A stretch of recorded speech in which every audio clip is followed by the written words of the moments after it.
சொக்கநாதன் பெற்றெடுத்த பிள்ளையாராம்.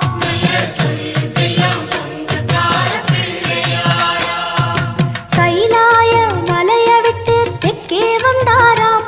இந்த பிள்ளையாரு பட்டி கண்டு இருந்து விட்டாராம்.